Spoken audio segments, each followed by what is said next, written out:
பீகாரை சேர்ந்த ஹரிஹர சர்மா என்று சொல்லக்கூடிய எச் ராஜா எம்எல்ஏவே ஆயிருக்காரு திமுக தயவுல. இவங்க சொல்றாங்க திமுக தான் பீகாரிகளை கொடுமைப்படுத்துன்னு, எம்எல்ஏ ஆக்கியிருக்காங்க திமுகவில். அதே மாதிரி நீங்கள் பார்த்தீங்கன்னா பீகாரை சேர்ந்தவர்கள் என்று சொல்லக்கூடியவர்களில் பல பேர் இங்கே வந்து வாழ்வாங்க வாழ்ந்துக்கிட்டு இருக்காங்க. ஆளுநர் பீகார்காரர் தான்.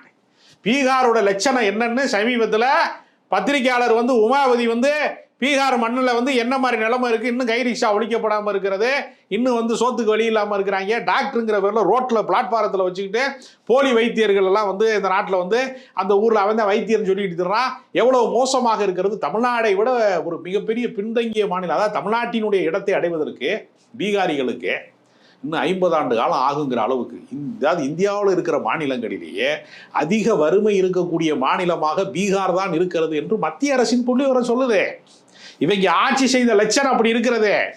நிதிஷ்குமார வந்து முதலமைச்சர் வேட்பாளர் என்று கூட சொல்லாம அவரை டம்மி பீஸா வச்சுக்கிட்டு அப்புறம் நாங்கள் தேர்தலுக்கு பின்னாடி அறிவிப்போம் என்று சொல்லி கொண்டிருக்கிறார்கள். வாக்கு திருட்டை நடத்தி இருக்கிறார்கள். இவர்களுடைய எல்லா தவறுகளையும் திசை மாற்றுவதற்கு இந்த இன துவேஷத்தை, இந்த பகையை தூண்டுவதன் வழியாக தேர்தல் அரசியலில் வெற்றி பெற்று விடலாம் என்று நினைக்கிறார்கள்.